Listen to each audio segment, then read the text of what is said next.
Bueno, muy buenas tardes a todos. Estamos en la primera enseñanza de esta serie de enseñanzas que vamos a compartir, que la hemos denominado diezmos, ofrendas, primicias y pactos para todos. Y lo que vamos a tratar de hacer es traer un poco de claridad sobre todos estos temas y ver si están vigentes en el presente. La primera enseñanza por la que vamos a comenzar son los diezmos. Precisamente vamos a tratar de explicar un poco de los diezmos, a ver cuál es el origen y si están vigentes hoy o no. Como sabemos, los diezmos están muy extendidos en las iglesias evangélicas y en otras denominaciones en el presente, donde en muchos lugares se los impone obligatoriamente. Es una imposición que hace la congregación a fin de sustentar a aquellas personas que están sirviendo y a aquellas personas que tienen necesidad de la congregación. Así que lo que vamos a ver hoy es cómo se origina esto y vamos a tratar de dar respuesta a esta pregunta de si están vigentes o no. La primera mención que se nos hace de los diezmos en la palabra es en Abraham. Abraham es el primero en diezmar a Melquisedec. Ahora, para tratar de entender por qué Abraham diezma, es necesario entender un poco en profundidad la historia de las circunstancias que lo llevaron a Abraham a diezmar. Saben que Abraham venía de una gran victoria que tuvo, que era prácticamente imposible para él tener. Kedorlaomer era un rey que tuvo un conflicto con distintos reyes. Por lo tanto, salió a la guerra para poder volverlos a poner en sujeción. Estos eran 5 reyes que se le habían rebelado. Entonces él junta a algunos reyes aliados y sale a la guerra contra el rey de Sodoma, de Gomorra y reyes aliados. Ahora, no solo vence a esos reyes que se querían rebelar a él, sino que también les captura bienes y les captura personas. Ahora, esta gente que fue capturada, dentro de esta gente que fue capturada por Kedorlaomer, estaba Lot. Y Lot era sobrino de Abraham. Cuando Abraham se entera de que Kedorlaomer tenía cautivo a Lot, toma la decisión de armar a 318 de sus criados e ir a la guerra contra Kedorlaomer de inmediato para liberar a Lot y para recuperar sus bienes. Ahora, tenemos que prestar atención en dos cuestiones fundamentales en esto. Primero, las fuerzas jugaban incomparablemente a favor de Kedorlaomer. Kedorlaomer estaba él y 4 reyes que venían de una gran victoria. Abraham tenía solamente 318 criados con los cuales iba a intentar recuperar a Lot. Y segundo, que Abraham no era ningún adolescente. Abraham tenía más de 75 años. O sea, era una edad donde ir a la guerra ya era una cuestión complicada. Sin embargo, toma la decisión él de ir a rescatar a su sobrino Lot. Ahora, no solo que lo rescata, sino que tiene una victoria. Él vence a los reyes. Y volviendo de esa victoria, no solo recupera a las personas, sino todos los bienes con los cuales se habían quedado. Entonces él vuelve lleno de bienes y habiendo recuperado a las personas que habían sido capturadas. Cuando llega, 2 personas le salen al encuentro. El primero que le sale al encuentro es el rey de Sodoma. Y saben que este momento es extremadamente simbólico. Es un momento extremadamente simbólico que nos dice muchísimo. Por un lado le sale el rey de Sodoma y por el otro lado viene Melquisedec, el sacerdote del Dios Altísimo. Cuando llega el rey de Sodoma, saben que el rey de Sodoma representaba todo lo que era una vida en oposición a Dios. Todo lo que Dios aborrecía era lo que el rey de Sodoma impulsaba en Sodoma. Y por otro lado, Melquisedec venía como sacerdote del Dios Altísimo. ¿Qué es lo que hace Abraham? Abraham le devuelve todos los bienes al rey de Sodoma. Pero a Melquisedec, que dicho sea de paso, Melquisedec lo primero que le dice, entre las cosas que le dice, bendito sea el Dios Altísimo que puso en tus manos a estos reyes. Bendito el que te dio el que derrotó a estos reyes por vos. Bendito ese Dios Altísimo que te dio esta victoria. Entonces dice que en ese momento Abraham lo que hace es apartar el diezmo de todos los bienes que había capturado y se los da como una ofrenda, como un reconocimiento al Dios Altísimo. Se los da a Melquisedec. Ahora, tenemos que prestar atención de que Abraham en ninguna forma inaugura el diezmo. Saben que los pueblos semíticos ya estaban acostumbrados a diezmar. Lo que pasa es que se diezmaban a dioses extranjeros, diezmaban a dioses, si se quiere, distintos al Dios de Israel, distintos al Dios Altísimo. Generalmente las naciones y los pueblos semíticos diezmaban a figuras, a imágenes. Ahora Abraham le está dando sus diezmos a Melquisedec, sacerdote del Dios Altísimo. Le está reconociendo que el que le dio la victoria, esa victoria imposible de conseguir, se la está reconociendo a Dios. Ahora, esto es como inicia el diezmo. Esta es la primera vez que se menciona el diezmo. Abraham diezma luego de una gran victoria que tiene, una victoria imposible. Diezma para reconocérsela a Dios. Pero Abraham tiene un hijo, Isaac. Y saben que lo llamativo de la vida de Isaac es que en ningún momento se nos menciona ningún diezmo. Para aquellos que están predicando de que uno tiene que diezmar para poder recibir bendición de parte de Dios, quiero decirles, Isaac en ningún momento diezmó, sin embargo fue extremadamente prosperado por Dios. Si tuviéramos que usar una comparación, más que ser prosperado por los diezmos que daba, Isaac era prosperado por obedecer al Señor, algo más parecido a la pesca milagrosa. Cuando el Señor le dice a los discípulos, echen la red a la derecha, y cuando la echan, pescan de tal forma que no la podían condenar con 2 barcas. Bueno, esto fue más o menos parecido. Llega una gran hambruna a la tierra donde habitaba Isaac, y Isaac está ante la disyuntiva, se queda en donde Dios le dice o se va a Egipto. Y entonces Dios le habla y le dice, no vayas a Egipto, no desciendas a Egipto, quédate en la tierra que te diré y siembra ahí. Y Isaac hizo lo que Dios le dijo, obedeció a Dios, y dice que ese año cosechó 100 por 1. Entonces encontramos que Isaac fue muy prosperado por Dios, fue hecho poderoso por Dios, pero sin diezmar. Luego Isaac tiene sus hijos y entre esos hijos tiene a Jacob. Y saben que Jacob tiene que huir de su hermano. Y cuando huye hace una especie de pacto, intenta hacer una especie de pacto, un negocio con Dios, donde es extremadamente llamativo lo que le dice. Le dice a Dios, bueno Dios, si estás conmigo, si me guardás, si me das de comer, si me das de vestir, si vuelvo en paz, entonces vos vas a ser mi Dios y de todo lo que me des, el diezmo voy a apartar para ti. Hace una especie de pacto con Dios. Ahora, evidentemente se nos muestra en la palabra de que Jacob recibió todo lo que le pidió al Señor. Ahora, en ningún momento se nos dice que Jacob haya diezmado en algún momento. Así que nos queda la disyuntiva, bueno, ¿habrá diezmado o no? Ahora, el tema de lo que sigue a partir de ahí se pone extremadamente interesante.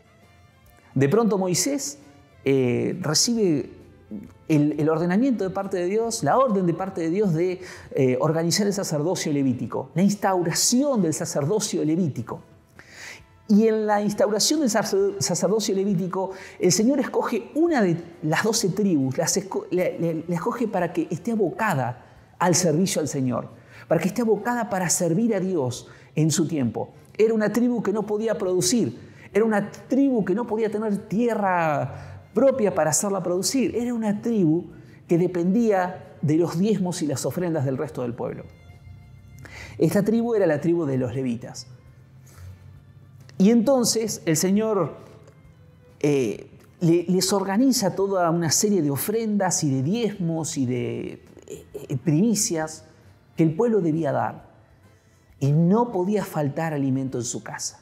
No podía faltar alimento de los levitas. Ni aquellos que buscaban en los levitas. Aquellos que tenían necesidad que buscaban en los levitas. Ahora, ¿por qué el Señor instauró los diezmos y las ofrendas? Y porque Dios les dio la tierra prometida. Dios los llevó y les dio la tierra prometida. Dios, si se quiere, conquistó la tierra incluso por ellos. Lo que ellos decidían conquistar, el Señor los acompañaba. El Señor no solo eso, sino que les derramaba bendición y prosperidad. Y entonces Dios dice, de todo lo que produzcan, el diezmo van a apartar para Dios. Entonces, el diezmo es de la ley, no, es anterior a la ley, es de la época de Abraham. Lo que hace la ley es recoger el diezmo y tomarlo como una de sus instituciones obligatorias, si se quiere. Ahora, pasa el tiempo y todos sabemos cómo se desenvuelve la historia. Evidentemente, el pueblo de Israel en ningún momento logra ser del todo obediente a la ley. Entonces, llega la exhortación de parte de Dios y lo que Dios les dice es: me han robado, yo no cambio, les dice, y me han robado, y ustedes han dicho ¿en qué te hemos robado? Y me han robado en sus diezmos y en sus ofrendas. Y entonces comienza una discusión de Dios con su pueblo, con el pueblo en la época del sacerdocio levítico.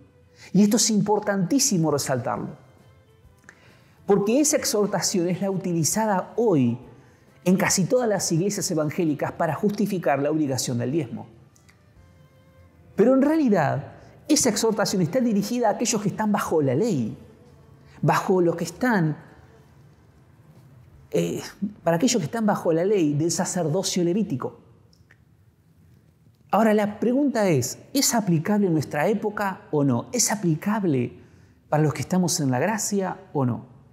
Y la verdad es que la respuesta la encontramos en Hebreos capítulo 7. Desde que vino Jesucristo, desde que Jesucristo vino, Él cumplió la ley. Pero no solo la cumplió, sino que Dios lo determinó a Jesucristo como nuevo sacerdocio, como sumo sacerdote, conforme la orden de Melquisedec. En otras palabras, este nuevo sacerdocio en el cual estamos es un sacerdocio que no tiene nada que ver con el sacerdocio levítico. Y de hecho explica claramente que la razón por la cual el sacerdocio levítico y la ley fue dejada atrás es porque era ineficaz y es porque era débil para producir obediencia en el pueblo y porque era ineficaz. No alcanzaba a generar la obediencia en el pueblo. Pablo también insiste con esto en casi todas las cartas. Él dice, la ley no podía vivificar, la ley no nos podía hacer más obedientes a Dios. La ley no podía producir lo bueno en nosotros. La ley lo que nos mostraba es que nosotros no la podíamos cumplir. Por lo tanto, la ley es el ayo que nos lleva a Cristo. Y entonces viene este mensaje en Hebreos capítulo 7 donde Dios aclara muy bien de que Él levanta un nuevo sacerdocio. Y este nuevo sacerdocio no es conforme al sacerdocio levítico, es conforme al sacerdocio de Melquisedec. Y Hebreos 7, versículo 12, tiene un mensaje que es rotundo. Él dice, por lo tanto, habiendo cambiado el sacerdocio, es necesario que haya también cambio de ley. ¿A qué se refiere con este cambio de ley? Y veámoslo así. Yo veo por todos lados un montón de iglesias evangélicas, iglesias cristianas, y en ninguna veo que se estén sacrificando animales. En ninguna veo que esté la gente buscando circuncidarse. En ninguna veo que esté la gente tratando de cumplir con los mandamientos de la ley, al menos los mandamientos formales de la ley. Sin embargo, nosotros sabemos que estamos yendo a una obediencia a Dios impulsada por el Espíritu Santo, como dice Ezequiel 36:27. Pero sabemos que nosotros no estamos pidiendo animales para sacrificar, porque eso es del antiguo pacto, no es del nuevo pacto. Es del antiguo sacerdocio, del sacerdocio levítico, no es del sacerdocio bajo el cual estamos, que es nuestro Señor Jesucristo. En este nuevo sacerdocio las cosas cambiaron. Ahora bien, alguno me puede decir, pero Nicolás, el diezmo no es de la ley, es de anterior, es de la fe. Y yo te digo, Abraham diezmó, Isaac no diezmó y de Jacob no sabemos. Pero lo que sí sabemos es que ninguno se sintió obligado a hacerlo. Lo hicieron porque fue voluntario. En este nuevo sacerdocio, la característica que tiene el sacerdocio de Jesucristo es la libertad. Es la parte voluntaria. Este nuevo sacerdocio se maneja por principios distintos. El sacerdocio anterior se manejaba por la justicia. Este nuevo sacerdocio se manifiesta en la misericordia. Este nuevo sacerdocio se manifiesta en que aún en el amor por los enemigos. El antiguo sacerdocio se manifestaba que incluso aceptaba el ojo por ojo, el diente por diente. Este nuevo sacerdocio no tiene nada que ver con el antiguo sacerdocio, con el levítico. Por lo tanto, la obligación de diezmar queda atrás.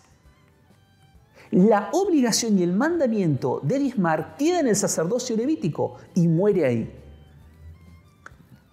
Y Pablo resalta este tema porque saben que los gálatas en algún momento estuvieron tentados a volver a la ley, a volver al cumplimiento de la ley. Y entonces Pablo les recuerda, les dice, miren, no vuelvan al sacerdocio de la ley, no vuelvan al sacerdocio levítico, no vuelvan a la ley, porque desde el momento que intentás ser justificado en la ley, a la gracia abandonás, de la gracia te apartaste. Nosotros estamos en el sacerdocio de Jesucristo y el basamento del sacerdocio de Jesucristo es la libertad. El basamento del sacerdocio de Jesucristo es la misericordia, es el amor, es la paz. De ninguna manera las imposiciones del Antiguo Testamento y del sacerdocio levítico vienen al Nuevo Testamento. El mensaje de Malaquías 3, tan rotundo, era para el pueblo de Israel, no es para vos hoy. Entonces, nos encontramos con que en el nuevo sacerdocio las cosas se manejan de una forma distinta. Incluso lo vemos en las ofrendas. Incluso lo vemos en las ofrendas, porque en las ofrendas Pablo dice, cada uno dé como propuso en su corazón, porque Dios ama al dador alegre. En otras palabras, Dios ama a aquel que da lo que propone en su corazón, pero que lo da con alegría, porque lo propuso, porque es libre de decidir.